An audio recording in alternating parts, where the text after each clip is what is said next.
Hello दोस्तों, स्वागत है आपका अपने यूट्यूब चैनल राय क्लासेस पे। कैसे आप सब लोग? आशा करते हैं बहुत अच्छे होंगे। तो कैसे चल रही है आप लोगों की तैयारी? और आपका जो हिंदी और मैथमेटिक्स का पेपर हो चुका है और आप लोग जो है कला और कृषि की तैयारी करने में काफ़ी अच्छे से जुटे होंगे। और कला में जो है हमने जो मोस्ट इम्पॉर्टेंट चित्र थे वो हमने जो है अपने पिछले सेशन में बता दिया है। ठीक, जिन्होंने अभी तक नहीं देखा है तो हमारे जो वीडियोज़ के ऑप्शन में जा करके कला सीरीज 1 में जाएँ और वहाँ जो जितने इम्पॉर्टेंट हैं वो हमने आपको सारे बता दिए हैं। ठीक, आप उतने चित्र प्रैक्टिस कर लें और उम्मीद हमारी यही है कि आज आपके एग्जाम में वही चित्र देखने को मिल जाएंगे और आप अच्छे से बनाकर चले आना। ठीक, बाकी जो है हमारी तैयारी चल रही थी कि जो 20 ऑप्शन इस बार कला में आ रहे हैं, ठीक, उनको हम कैसे तैयार करें। तो उनके लिए जो हमारी सीरीज चल रही है उनको अच्छे से क्वेश्चन को देखें और अच्छे से उनको तैयार कर लें और संभावना करते हैं कि हमारे यही क्वेश्चन आपके एग्जाम में देखने को मिलेंगे और आप 20 के 20 क्वेश्चन पूरे सही करके आएंगे। ठीक, तो देर ना करते हुए आज जो है हम प्राविधिक कला के 20 क्वेश्चन इंपॉर्टेंट क्वेश्चन लेके आए हैं और उनको जो है आप देखें, अपने आंसर निकालें और फिर हमारे आंसर से मैच करें और अच्छे से तैयार कर लें, क्योंकि संभावना हमारी पूरी यही है कि आपके एग्जाम में यही क्वेश्चन मिलेंगे। तो देर ना करते हुए चलते सीधे अपने क्वेश्चन की तरफ। और क्वेश्चन आपका पहला आपकी स्क्रीन पर कि समबाहु त्रिभुज का प्रत्येक कोण कितने अंश का होता है। ठीक, समबाहु त्रिभुज, सम मतलब समान, बाहु मतलब भुजा। समबाहु मतलब क्या होता है कि जहां पर तीनों भुजाएं त्रिभुज की समान होती हैं। ठीक, तो उसे हम क्या कहते हैं भैया? समबाहु त्रिभुज कहते हैं। समबाहु त्रिभुज में तीनों भुजाएं आपस में बराबर होती हैं और तीनों कोण आपस में बराबर होते हैं। अब यहाँ पे बात आती है कि त्रिभुज के तीनों कोणों का योग कितना होता है, तो आप बताएंगे कि 180 डिग्री होता है। ठीक, अगर त्रिभुज के तीनों कोणों का योग 180 डिग्री है तो प्रत्येक कोण कितने कितने का हो जाएगा? 60-60 का हो जाएगा। तो यहां से हमारे काफी क्वेश्चन बन जाएंगे कि समबाहु त्रिभुज की तीनों भुजाएं बराबर होती हैं, समबाहु त्रिभुज के तीनों कोण बराबर होते हैं, त्रिभुज के तीनों अंतःकोणों का योग 180 होता है।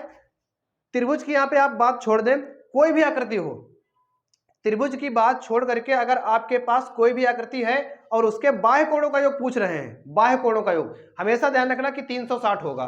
ठीक, तो ये भी क्वेश्चन हमारा इंपॉर्टेंट है, आपके एग्जाम में देखने को मिल सकता है। तो आप इसको जो भूल कर ना जाए कि किसी भी आकृति में, चाहे त्रिभुज हो, चतुर्भुज हो, पंचभुज हो, षटभुज हो, ठीक, तो वहां पर जो है क्या होगा कि उसके अगर बाह्य कोणों का योग पूछ रहे हैं तो हमेशा ध्यान रखना कि 360 हो जाएगा। ठीक है, 360। और यहां पे पूछा है कि समबाहु त्रिभुज का प्रत्येक कोण कितने अंश का होता है, तो वो आपका यहाँ पे सही आंसर हो जाएगा 60 डिग्री। इसके बाद भैया आगे चलते हैं कि संपूर्ण कोण होता है। संपूर्ण कोण मतलब पूरा कोण हमारा कितना होता है? ठीक, 360 डिग्री। कितना हो जाएगा? 360 डिग्री। और उसके साथ भैया ये भी होता है कि अगर पूछ देते हैं कि एक हमारा पूरा वृत्त कितने कोण पर बना होता है, तो आपका पूरा वृत्त जो बना होता है वो 360 डिग्री पर बना होता है। ठीक, अगर आपसे कहें कि अर्धवृत्त कितने डिग्री का होता है, तो आप बताएंगे कि अर्धवृत्त आपका जो है 180 डिग्री का होता है। आप बताएंगे, आपसे पूछा जाए कि चतुर्थांश कितने डिग्री का होता है, चतुर्थांश आपका जो है वो 90 डिग्री का होता है। ठीक, तो इन सब क्वेश्चनों को ध्यान रखें, हालांकि स्क्रीन पे है नहीं, लेकिन ये अपनी तरफ से आपको बता रहे हैं। क्वेश्चन आपका मेन ये है कि संपूर्ण कोण कितना होता है, वो आपका आंसर हो जाएगा 360 डिग्री। लेकिन उसके अलावा भी ध्यान रखें, वृत्त, एक पूरा वृत्त हमारा कितने एंगल का होता है? 360, अर्धवृत्त 180, चतुर्थांश 90। फिर कह रहे हैं कि समकोण कितने अंश का होता है? समकोण, तो समकोण आपका जो होता है वो 90 डिग्री का होता है। ठीक, 90 डिग्री का। और इसके साथ ध्यान रखें कि समकोण त्रिभुज कहते किसे हैं? ठीक, एक ऐसा त्रिभुज जिसमें एक कोण हमारा 90 डिग्री का होता है ठीक, जिसमें एक कोण हमारा 90 डिग्री हो तो उसे जो है हम समकोण त्रिभुज कहते हैं। केवल एक कोण, यही कंडीशन है। त्रिभुज के 3 कोण होते हैं और तीनों कोणों में से केवल एक कोण आपका जो 90 डिग्री होना चाहिए। अगर 90 डिग्री है तो उसे हम समकोण कहते हैं। ठीक, फिर आगे क्वेश्चन आपका दिया है कि वर्ग का प्रत्येक कोण कितने अंश का होता है? वर्ग का प्रत्येक कोण, तो आप बताएंगे कि वर्ग का प्रत्येक कोण 90 डिग्री का होता है। फिर आपसे पूछेंगे कि एक वर्ग के आंतरिक कोणों का योग कितना होता है? एक वर्ग के आंतरिक, एक आपका वर्ग बना है, वर्ग के सभी अंदर जितने अंदर उसके एंगल हैं, तो कितने एंगल हैं? 4, और एक एंगल का मान है 90, तो 4 का कितना हो जाएगा? 360 डिग्री। फिर कह रहे हैं कि कौन सी पेंसिल से बनाई गई रेखा अधिक काली होगी? तो 2B पेंसिल से बनाई गई रेखा भैया अधिक काली हो जाएगी। फिर कह रहे हैं कि वर्ग की चारों भुजाओं की नाप क्या होती है? चारों भुजाएं बराबर होती हैं, बड़ी छोटी, आमने सामने बराबर, इनमें से कोई नहीं। तो यहाँ पे जो आपका करेक्ट आंसर आ जाएगा वो हो जाएगा चारों भुजाएं इसकी बराबर होती हैं। फिर कह रहे हैं कि मापनी में पहले बड़े मुख्य भाग लिखा जाता है, किसको? जीरो को लिखा जाता है भैया। फिर कह रहे हैं कि 1 मीटर में कितने सेंटीमीटर होते हैं? तो 1 मीटर में आपके 100 सेंटीमीटर होते हैं। फिर कह रहे हैं कि वृत्त का कौन सा आकार है? तो यहाँ पे जो है आपका ऑप्शन नंबर का सही हो जाएगा। फिर कह रहे हैं कि इनमें से कौन सा आकार आयताकार है? तो यहाँ पे जो है आपका ऑप्शन नंबर गा सही हो जाएगा। फिर कह रहे हैं कि इनमें से कौन सा आकार त्रिभुजाकार है? तो यहाँ पे भी आपका ऑप्शन नंबर का सही हो जाएगा। फिर कह रहे हैं कि रेखा किसे कहते हैं? 2 बिंदुओं के बीच की दूरी, सीधी रेखा, 3 बिंदुओं के बीच की दूरी, इनमें से कोई नहीं। तो यहाँ पे आप बताएंगे कि 2 बिंदुओं के बीच की दूरी। ऑप्शन नंबर आपका जो है का सही हो जाएगा यहाँ पे, ठीक है। फिर आगे चलते हैं, कह रहे हैं कि निम्नलिखित में से कौन एक अधिक कोण है? 90 डिग्री से बड़ा लेकिन 180 डिग्री से कम, 60 से बड़ा लेकिन 120 से कम, 360 से छोटा लेकिन 180 से अधिक, ऊपर युक्त सभी। तो यहाँ पे जो आपका जवाब आ जाएगा वो हो जाएगा 90 डिग्री से बड़ा लेकिन 180 डिग्री से कम। फिर कह रहे हैं कि समबाहु त्रिभुज किसे कहते हैं? अभी हमने बताया है कि जिनकी तीनों भुजाएं बराबर होती हैं और इनके तीनों अंतःकोण भी बराबर होते हैं तो उसे हम समबाहु त्रिभुज कहते हैं। जैसे यहाँ पर हमारा पहला ऑप्शन सही हो जाएगा, इसके तीनों भुजाओं के अंतःकोण बराबर होते हैं, ठीक, ये ऑप्शन आपका बिल्कुल सही है। दूसरा कह रहे हैं कि इसके तीनों भुजाएं छोटी बड़ी होती हैं, गलत है ये। आमने सामने की भुजा बराबर होती है, गलत है ये। इनमें से कोई नहीं, पहला ऑप्शन हमारा सही हो जाएगा। फिर कह रहे हैं कि 180 डिग्री के कोण को क्या कहा जाता है? तो 180 डिग्री के कोण को भैया सरल कोण कहा जाता है, ऋज कोण कहा जाता है, ठीक। इसके बाद कहते हैं कि वर्ग किसे कहते हैं? भैया जिसकी चारों भुजाएं बराबर होती हैं उसे वर्ग कहते हैं। तो यहाँ पे हमारा जो ऑप्शन नंबर का वाला सही हो जाएगा। फिर कह रहे हैं कि 1 डेसीमीटर में कितने सेंटीमीटर होते हैं? ठीक, यहाँ पर इनके क्वेश्चन के हिसाब से आपका जो ऑप्शन नंबर का सही हो जाएगा, बाकी तुम्हारा कोई दूसरा ऑप्शन मैच भी नहीं कर रहा है, ठीक। तो 1 डेसीमीटर में कितने सेंटीमीटर होते हैं? तो यहाँ पे जो आपका करेक्ट आंसर हो जाएगा वो 10 हो जाएगा। इनके क्वेश्चन के हिसाब से यहाँ पे जो ऑप्शन जैसे दिए गए हैं तो वहां पर आपका आंसर जो 10 होने वाला है, ठीक। बाकी दिया है कि 1 मीटर में कितने डेसीमीटर होते हैं? तो भैया 1 मीटर में 10 डेसीमीटर होते हैं, ठीक है। फिर आगे कह रहे हैं कि कौन सी पेंसिल से बनी रेखाएं हल्की होती हैं? तो यहाँ पे जो आप बताएंगे कि 2H पेंसिल से बनी रेखाएं हल्की होती हैं, ठीक। तो ये हमारे कुछ मोस्ट इंपॉर्टेंट क्वेश्चन थे प्राविधिक कला के, जो कि आप इनको बिल्कुल तैयार करें अच्छे से। और अगर आपको वहां पर जब पेपर आपको मिल रहा है तो उसमें से अगर आपको आलेखन कला के सभी क्वेश्चन आ रहे तो उसको करें, अगर आलेखन कला के नहीं आ रहे हैं तो आप जो है प्राविधिक कला के कर लें, ठीक। लेकिन 20 बहुविकल्पी अनिवार्य है, ऐसा ना करें कि 10 क्वेश्चन आप आलेखन कला कर लें फिर 10 क्वेश्चन आप प्राविधिक कला कर लें, आपका गलत माना जाएगा। एक सेक्शन उठाना है पूरा का पूरा।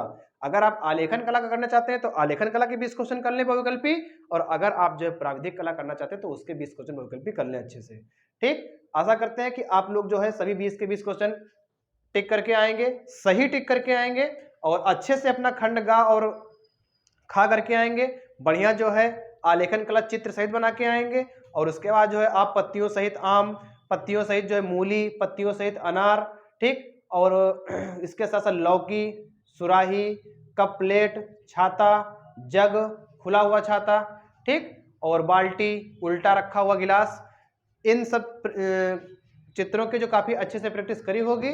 और यही सब क्वेश्चन आपके एग्जाम में आने वाले हैं।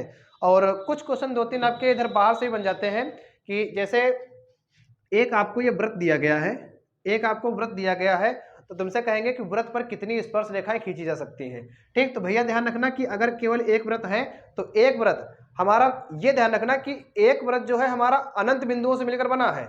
आपसे क्वेश्चन पूछे कि एक व्रत कितने बिंदुओं से मिलकर बना है, तो यहाँ पे आपका आंसर आएगा कि एक व्रत अनंत बिंदुओं से मिलकर बना होता है। अगर अनंत बिंदुओं से मिलकर बना होता है तो यहाँ पे स्पर्श रेखाएं कितनी खींची जा सकती हैं? यहाँ पर स्पर्श रेखाएं अनंत खींची जा सकती हैं, ठीक है। और तुमसे जैसे पूछे कि एक रेखा में कितने बिंदु होते हैं, ठीक, तो आप बताएंगे कि एक रेखा में अनंत बिंदु होते हैं, ठीक। आपसे क्वेश्चन पूछा जाए कि रेखा और रेखाखंड में क्या अंतर है, तो आप ये बताएंगे कि रेखा की कोई लिमिटेशन नहीं होती है, रेखा को जिधर चाहे, चाहे बाईं साइड हो, चाहे दाईं साइड हो, चाहे ऊपर की ओर हो, चाहे नीचे की ओर हो, उसको जो है हर दिशा में हम बढ़ा सकते हैं, ठीक। लेकिन रेखाखंड की एक लिमिटेशन होती है, उसके दोनों जो है स्टार्टिंग पॉइंट और एंडिंग पॉइंट दोनों जो है उसके फिक्स होते हैं, निश्चित होते हैं, वो घटाए बढ़ाए नहीं जा सकते हैं। लेकिन रेखा में अगर केवल हम लाइन की बात करेंगे तो लाइन हमारी जो है दोनों साइड बढ़ाई जा सकती है, चाहे उसका वो स्टार्टिंग पॉइंट हो चाहे उसका वो एंडिंग पॉइंट हो, दोनों साइड में उसको हम बढ़ा सकते हैं, ठीक। और लाइन सेगमेंट में उसके दोनों पॉइंट आपस में क्या है, फिक्स है। रेज क्या होती है, रेज किरण, ठीक। किरण का जो है एक पॉइंट फिक्स होगा, चाहे वो आपका स्टार्टिंग हो चाहे वो एंडिंग हो, एक पॉइंट फिक्स होगा, बाकी दूसरा पॉइंट उसको जो है बहुत दूर तक, अनंत तक जो है बढ़ा सकते हैं, ठीक। और बाकी आपसे क्वेश्चन पूछेंगे कि आपके पास जो है दो वृत्त हैं और दोनों वृत्त जो है एक दूसरे को स्पर्श नहीं कर रहे हैं, बाहर से हैं, दोनों वृत्त एक दूसरे को स्पर्श नहीं कर रहे हैं, तब यहां पर स्पर्श रेखाएं कितनी संभव हो सकती हैं? तो आप बताएंगे 4 हो सकती हैं। कितनी हो सकती हैं? 4। ये हमारी हो गई पहली, और फिर ये हमारी हो गई दूसरी, और फिर हमारी ये हो गई तीसरी, और फिर हमारी हो गई चौथी, ठीक। तो ये कंडीशन भी आप ध्यान रखना कि अगर दो वृत्त आपके बाहर जो है एक दूसरे को स्पर्श नहीं कर रहे हैं तो यहां पर स्पर्श रेखाओं की संख्या कितनी हो जाएगी? 4 हो जाएगी, ठीक। अब यहां पे बात आती है कि अगर आपके पास दो वृत्त हैं और आपके जो है वृत्त जो है बाहर से स्पर्श कर रहे हैं, बाहर से, तब यहां पर स्पर्श रेखाएं कितनी खींची जा सकती हैं? तो यहां पे आपका आंसर आएगा कि 3 खींची जा सकती हैं। एक स्पर्श रेखा हमारी ये हो जाएगी, और दूसरी हमारी ये हो जाएगी भैया, और तीसरी हमारी ये हो जाएगी, ठीक है। इसको ध्यान रखना, ठीक। और एक क्वेश्चन आपका ये और बनेगा कि अगर दो वृत्त हैं एक दूसरे को अंतः स्पर्श कर रहे हैं तो स्पर्श रेखाएं कितनी खींची जाएंगी? तो आप बताएंगे स्पर्श रेखाएं केवल और केवल एक खींची जाएगी। तो इस टाइप के क्वेश्चन भी एग्जामिनर आपसे पूछ सकता है, तो आप जो है इनको काफी अच्छे से देख करके जाए। और जो 20 इंपॉर्टेंट क्वेश्चन थे प्राविधिक कला के वो हमने आपको बता दिए। आशा करते हैं कि आपको सारे क्वेश्चन समझ में आ गए होंगे, ठीक है। और उसके साथ अगर किसी भी क्वेश्चन में आपको डाउट है, अगर किसी भी क्वेश्चन में आपको डाउट लग रहा है तो हमको कमेंट सेक्शन में जरूर बताएं, और 20 के 20 क्वेश्चन आप तैयार करके अच्छे से अपने एग्जाम हॉल में बैठे जाके, ठीक। और कला के एग्जाम के लिए आपको जो है बेस्ट ऑफ लक है, हमारा आशीर्वाद आपके साथ है, ठीक। तो अच्छे से जाकर अपना कला का पेपर दें, और पेपर देने के बाद फिर आप लौटेंगे, फिर उसके बाद अपनी तैयारी लगाएंगे काहे में? साइंस में, ठीक।